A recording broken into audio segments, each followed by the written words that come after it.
So earlier this week, we discussed the logistics of the Galactic Empire during the Galactic Civil War and the years before it. Now let's talk about the really interesting one. Let's talk about how the Rebels moved troops and equipment around the galaxy. Let's talk about the logistics of the Rebel Alliance. I'm Colin, and this is Sci-Fi Deep Dive.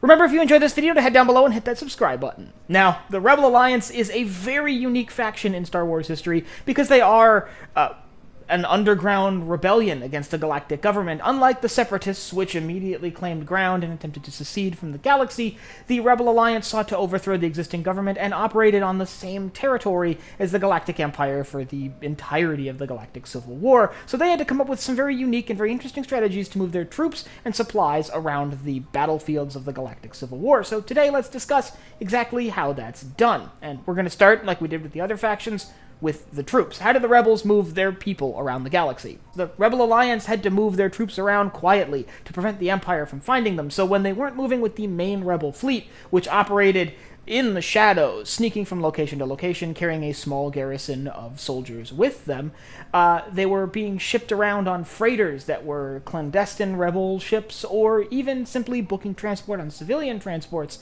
in an effort to lay low. Unlike other military factions, the Rebellion didn't have a ton of dedicated military transports. They had the GR-75s, don't get me wrong, and those were useful for moving troops and supplies when necessary, and we'll talk about that more in the supplies category of this.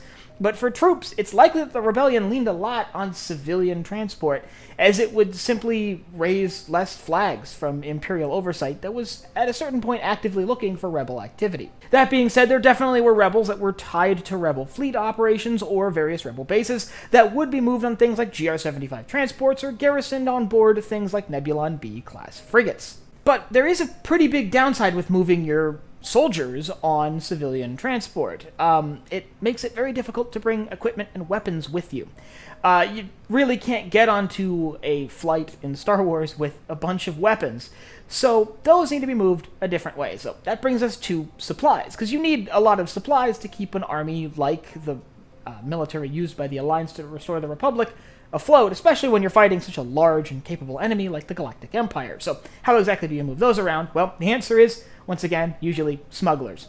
If you can't move them on a transport like a GR-75, which might be a bit too obvious, you can always book them on a small freighter that might be going that way anyway and may have some legitimate business on board.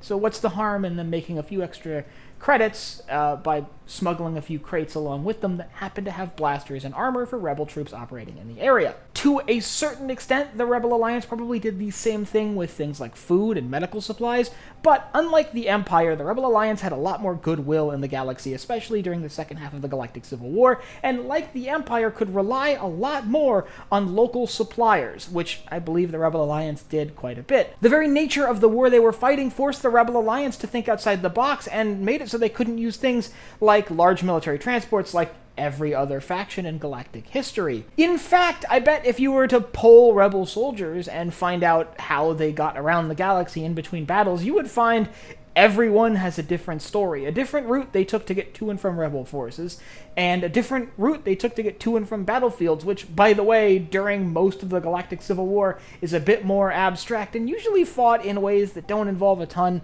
of large ground invasions. There's very few large ground battles of the Galactic Civil War, outside of the handful we see on screen, Hoth, Endor, Jakku.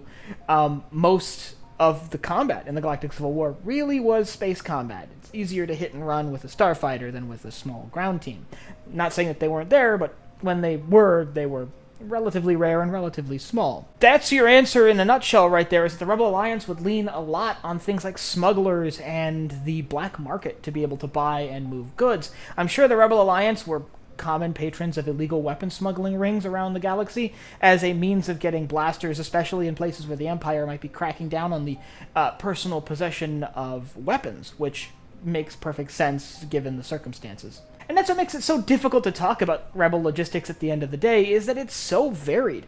It was probably unique for every single rebel unit. I really can't say, well, they almost always use this kind of transport, and they were likely working out of factories in this area, or transporting to and from this kind of capital ship, because it's likely that every rebel unit has its own logistic chain that just works best for that individual unit, which, by the way, does give them a substantial advantage over the rigidity of the Galactic Empire, both on the battlefield and off the battlefield in logistics. If you'd like to learn about the way the Empire handled their logistics and moved their supplies around the galaxy, I'll leave a link up here to a video I put out earlier this week about how the Empire moved their supplies around the galaxy and their troops around the galaxy. And I'd like you to let me know down in the comments whether you think the Rebellion did have a larger organized sort of logistic network. Obviously, they built something by the end of the Galactic Civil War. They became a full-fledged government before the end of the Battle of Jakku.